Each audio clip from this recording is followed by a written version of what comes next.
Merhabalar Yükselli Örgülere, hoş geldiniz. Bu sene pırıltılar çok moda. Bu videoda da gene pırıltılarla devam edelim dedim ve bu sefer pullar kullandım. Bu modeli internette hep gözüme çarpıyordu, görüyordum. Şimdi moda olunca pırıltılı metalik ipler, işte pullar, e, bu modeli örmenin tam zamanı diye düşündüm. Videosunu görmedim. Sadece bir fotoğraf olarak gördüm. Bluz olduğunu sanıyorum ama elbise de olabilir. Gerçi sert bir materyal olduğu için elbisede çok kullanışlı olur mu bilemedim. Rahatsız edebilir. Ama bluz olarak gayet güzel. Belki de internette görmüşsünüzdür. Çok kolay bir motif, çok kolay bir örgü. Yeni başlayanlar için de öyle. Sadece delikleri çok ince olduğu için, şöyle göstereyim. Çok ince olduğu için biraz içinden ipi almak zor olabilir. O yüzden ince bir tığ kullandım. Şöyle içinden ancak geçebilen bir tığ kullandım. İlmeği alıp sonra 3,5 milim tığla devam ettim. 6 numara 3,5 milim tığ.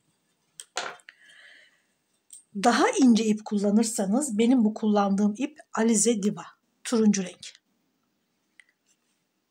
Şimdi bu reklam değil. Ben bunu öncelikle de söyleyeyim.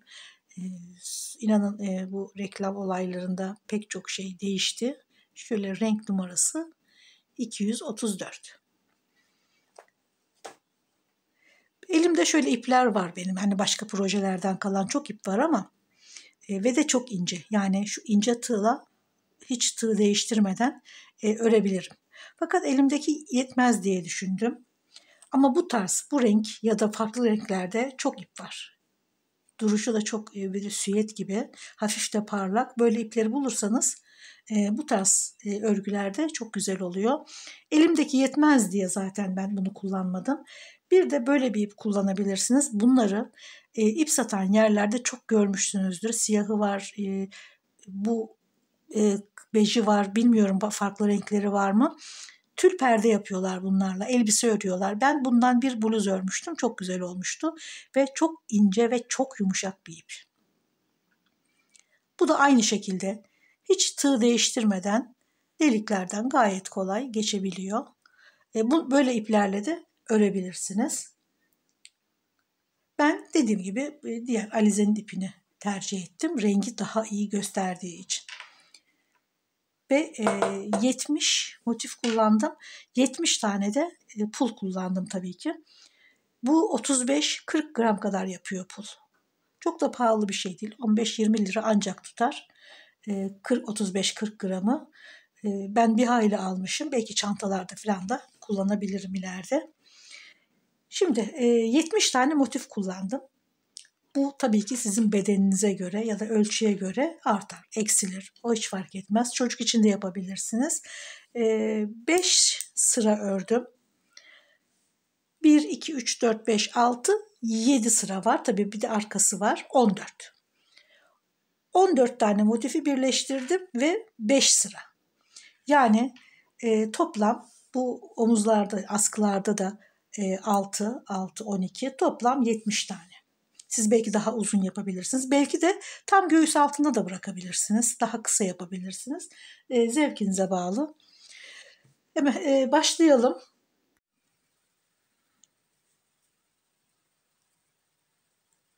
Şöyle ilmeği sıkılaştıralım. Şurada da mesafe bırakalım.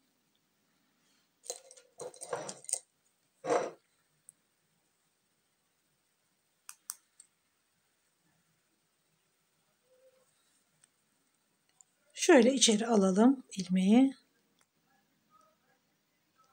Bir tane sık iğne. Şimdi diğer tığ alıyorum.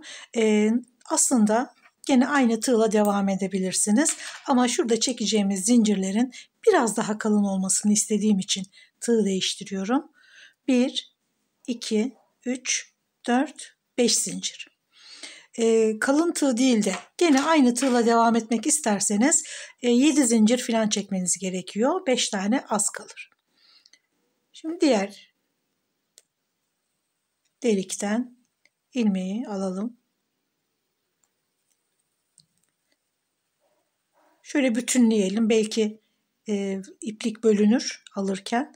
Onu şöyle biraz içeri alalım ve ipin tamamını ilmeğin üstünde görmemiz gerekiyor bölünmemesi için. Şimdi bir sık iğne daha. Ben gene değiştiriyorum. Siz değiştirmeden de 7 zincirle devam edebilirsiniz. 1, 2, 3, 4, 5. Şimdi diğer delikten ilmeği alıyorum. İpi bütünlüyorum ve bir sık iğne.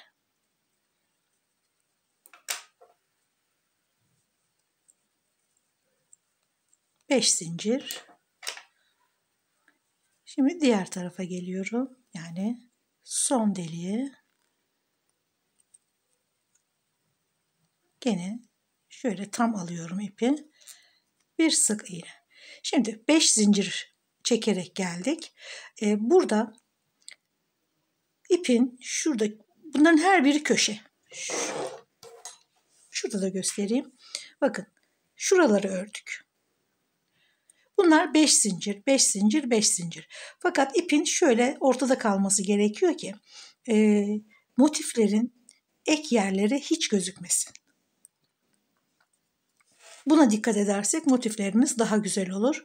Şimdi ipin şurada ortada kalması gerekiyor. O yüzden 2 zincir çekiyorum. Üzerini doluyorum.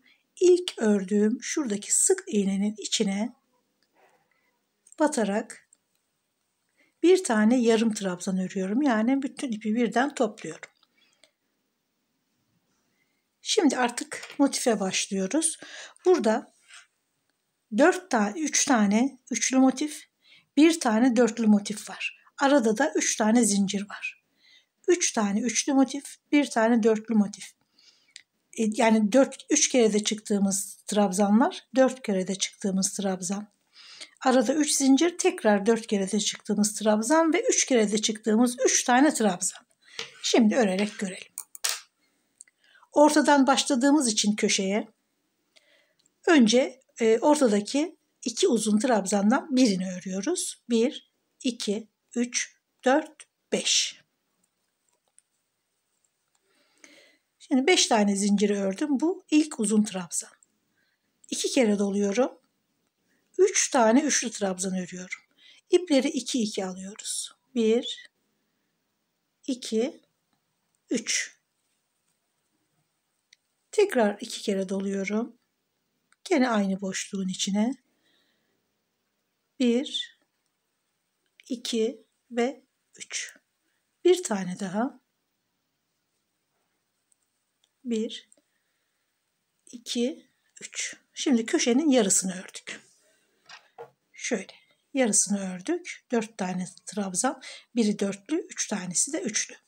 Şimdi araya bir zincir çekiyoruz. Şurada tam köşeyi örüyoruz. Araya bir zincir. Şimdi diğer köşeyi öreceğiz. 2 kere doluyorum. 3 tane üçlü trabzan. 1, 2, 3. 1, 2 ve 3.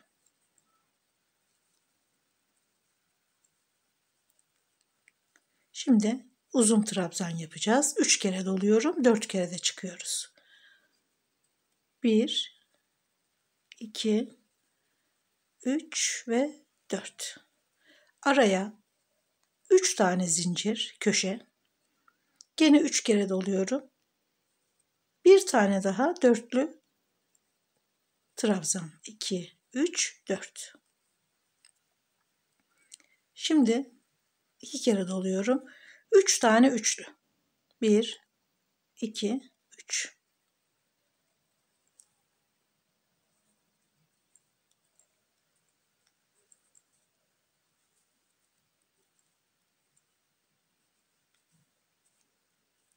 Şimdi bakın gözüküyor. 4 tane trabzan, ortadaki 2 tane dörtlü, arada 3 zincir, diğer 3 tanesi de üçlü trabzan. Yani 2 kere doluyoruz, 3 kere de çıkıyoruz. Uzunlara 3 kere doluyoruz, 4 kere de çıkıyoruz. Şimdi araya gene burada yaptığımız gibi bir zincir. Diğer köşeye geçiyoruz. Gene 2 kere doluyoruz, 3 kere de çıkıyoruz, 3 tane.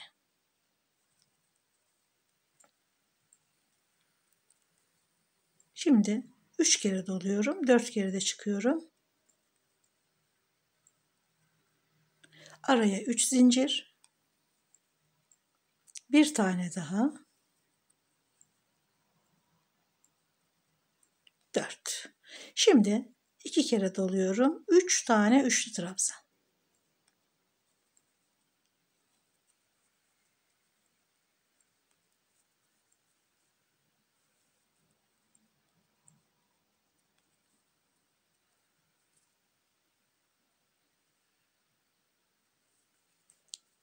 Araya bir zincir. Köşelerin arasında.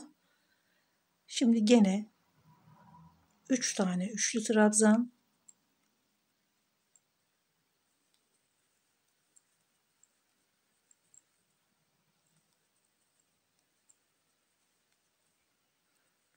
Şimdi 3 kere doluyorum. 4 kere de çıkıyorum. 1, 2, 3 ve 4. Araya yani köşeye 3 zincir. 3 kere doluyorum. Bir tane daha dörtlü trabzan.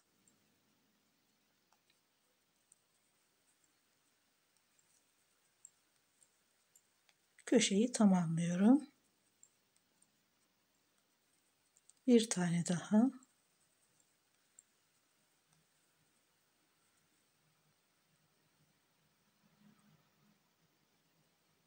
Şimdi yarım köşeyle başlamıştık. Onu bitirelim.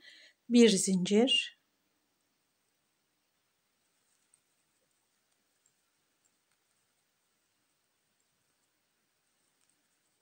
Üç tane üçlü trabzan.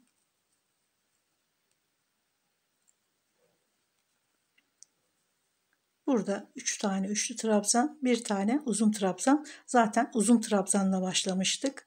Şimdi 3 tane üçlü trabzanı ördük. 3 kere doladım ve dörtlü trabzanı örüyorum.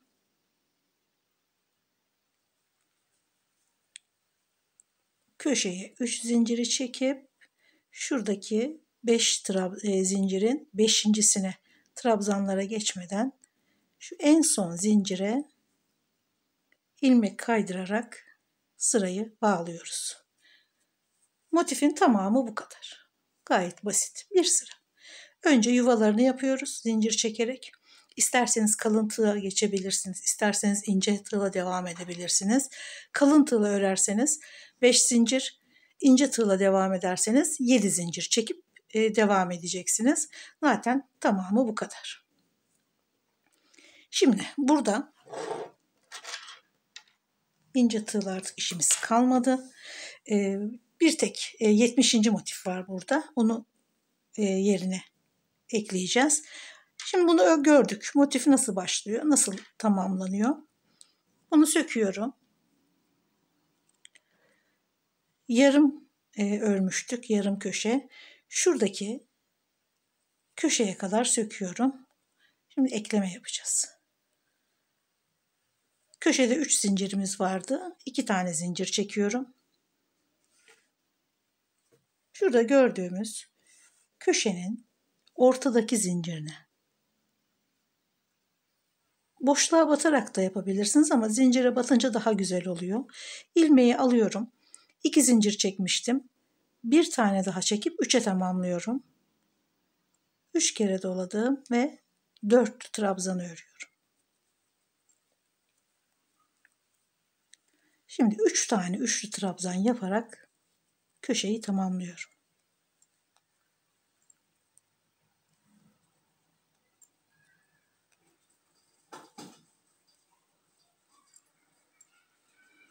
Şimdi köşe tamamlandı.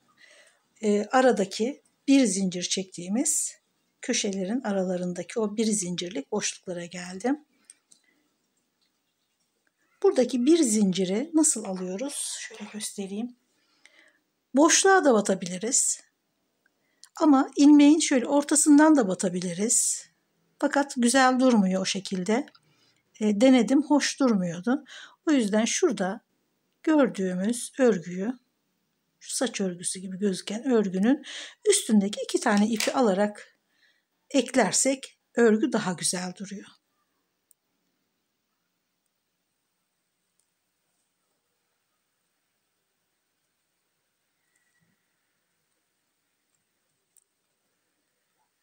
Ve aradaki o bir zinciri çekiyorum. Sonra diğer köşeye geçiyorum. Geri 3 tane üçlü trabzan. 1, 2, 3. 2 tane daha örüyoruz.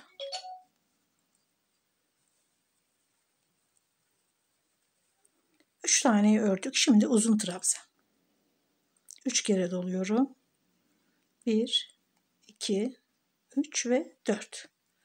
Araya 2 zinciri çekiyorum. Şimdi şuradaki köşedeyiz. Bakın 1, 2, 3 motif. Şimdi dördüncüyü ekliyoruz. Zaten ortada gözüküyor nereye batacağımız. Bir zincir daha çekiyorum. 3'e tamamlıyorum ve 3 kere doluyorum. Diğer uzun trabzanı örüyorum. Şimdi 3 tane üçlü trabzan.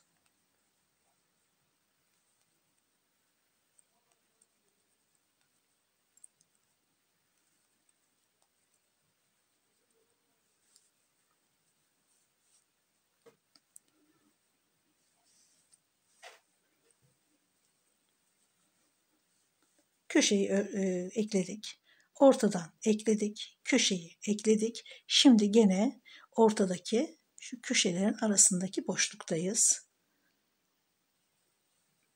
Gene şöyle ördüğümüz zincirin üstündeki 2 tane ipi alıyorum. Şimdi bir tane zincir çekiyorum. 2 kere dolayıp diğer köşeye geçiyorum.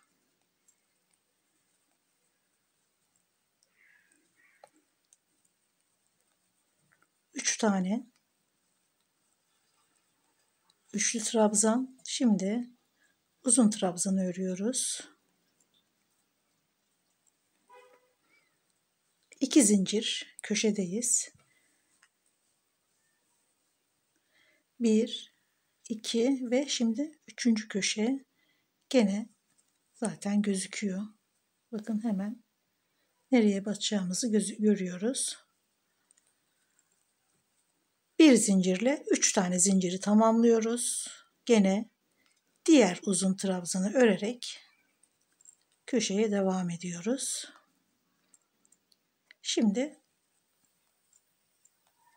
3 tane üçlü trabzan,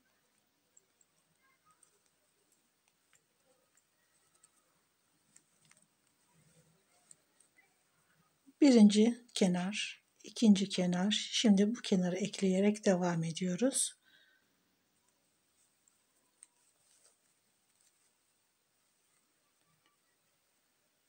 Buradaki gene o bir zincir çektiğimiz zincirin üstteki 2 ipini alıyorum. Bir zincir çekiyorum. Yarım ördüğümüz başlangıçtaki köşedeyiz.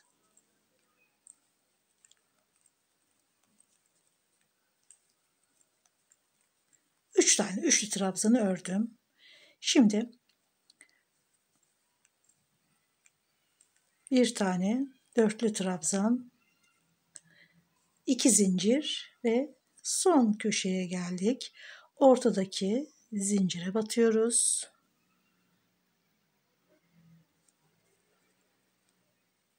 İlmeği içeri aldıktan sonra bir zincir 3'e tamamlıyoruz.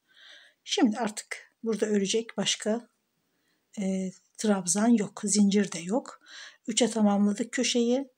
1, 2, 3, 4, 5. zincire. Şuradaki 5. zincire yani trabzana geçmiyoruz.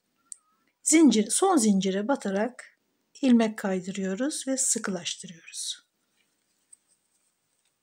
Ekleme de bu şekilde basit bir motif. Bütün gösterişi pullarda tabii ki çok fark katıyor. Bunu buradan hemen keselim. Burada ipleri örgünün içinde şöyle kendi iplerin arasından geçirerek temiz bir görüntü sağlıyoruz.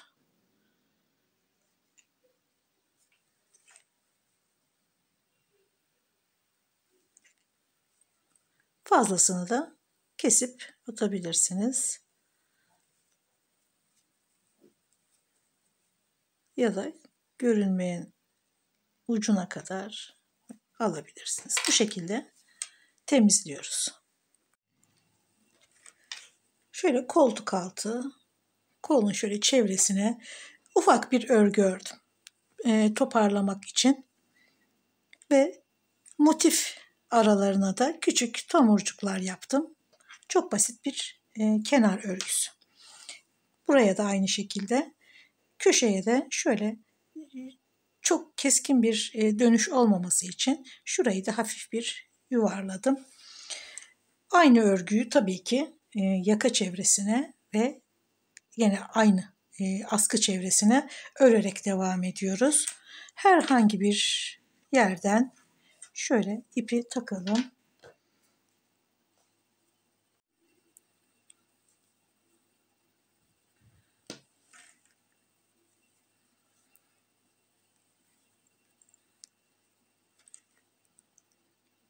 Şöyle motifin ortasından başlayalım. İlmek kaydırarak bağladım. Üzerine doluyorum. Hatta bir zincir çekelim. Sonra üzerine dolayalım. Ve aynı ilmeğin içine bir tane yarım trabzan. Devam ediyoruz. Diğer trabzanın üzerine ve bütün trabzanların üzerine batıyoruz.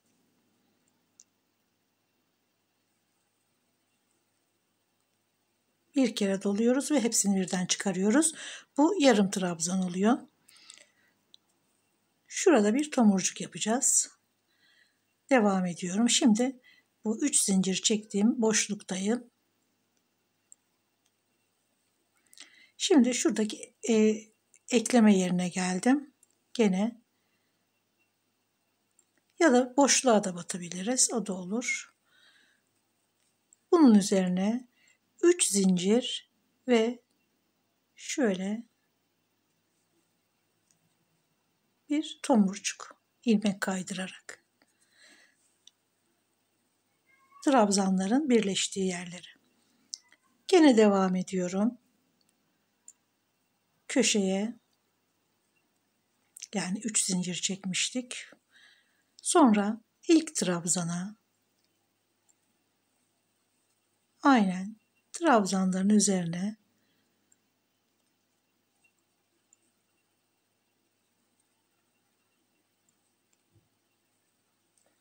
arkadaki ipi de içeriden yürüttük. Şimdi burada bir zincirlik boşluk var. Oraya da bir tane devam ediyorum.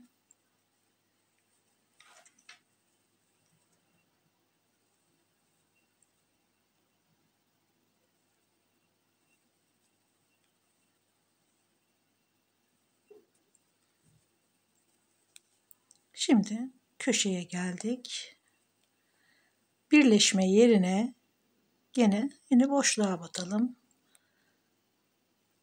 3 zincir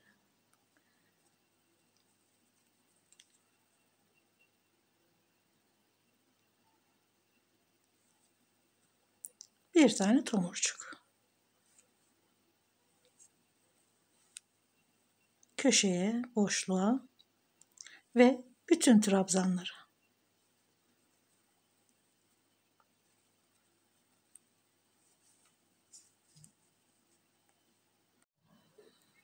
Şimdi tam bu yaka köşesindeyiz. Trabzanlara batarak geldim. Şimdi burada bir boşluk, yani köşe var. Burada da bir köşe var. Şöyle. Tam şu ortaya. Köşelerin birleştiği noktaya batıyoruz. Buradaki boşluklara batmıyoruz. Sadece şuradaki ortadaki ilmeğe batacağız. İki kere dolayalım. Ortaya batıyoruz. 1, 2, 3. Gene aynı noktaya 1, 2, 3. Buraya bir tomurcuk yapalım. 3 zincir. Gene şöyle 2 tane ipi alalım ve ilmek kaydıralım. Gene aynı boşluğa üçlü trabzanı örelim. Burada boşluğa batmamıştık. Burada da boşluğa batmıyoruz. Hemen ilk trabzana batarak devam ediyoruz. Bütün trabzanların üzerine ve boşluğa, o bir zincirlik boşluğa ve diğer köşeye kadar devam ediyoruz.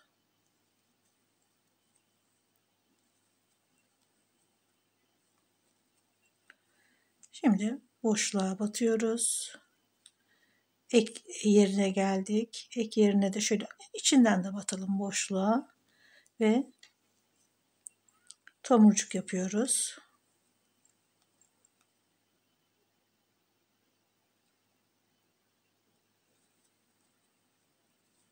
Gene boşluğa ve trabzanlara batarak devam ediyoruz.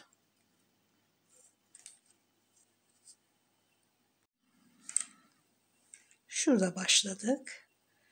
Şuradan köşeyi 3 tane trabzanla döndük. Şimdi buradaki yaka köşesine dönelim. Aynı şekilde bütün köşeleri bu şekilde örüyoruz ama tabii siz istediğiniz şekilde yapabilirsiniz. Gene son trabzanın üzerine de bir yarım trabzan ördüm. Hiç köşeyi örmüyoruz. Şuraları, yani şu boşluklara hiç batmıyoruz. Direkt şu ortadaki şuraya 2 kere doladım. 1, 2, 3. Gene aynı boşluğa. Şimdi bunun üzerine bir tomurcuk yapıyoruz. Bir tane daha örelim. 3 tane üçlü trabzan. Ortasına bir tane tomurcuk. Şimdi aynen devam ediyoruz. Şu boşluğu atlıyoruz. Trabzanın üzerine.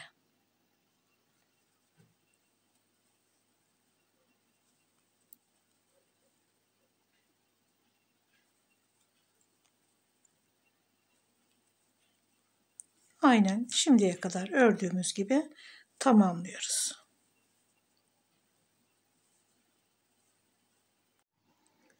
Yaka çevresi, kol çevresi ve de alt kenara da aynı örgüyü ördükten sonra bluzu tamamladım.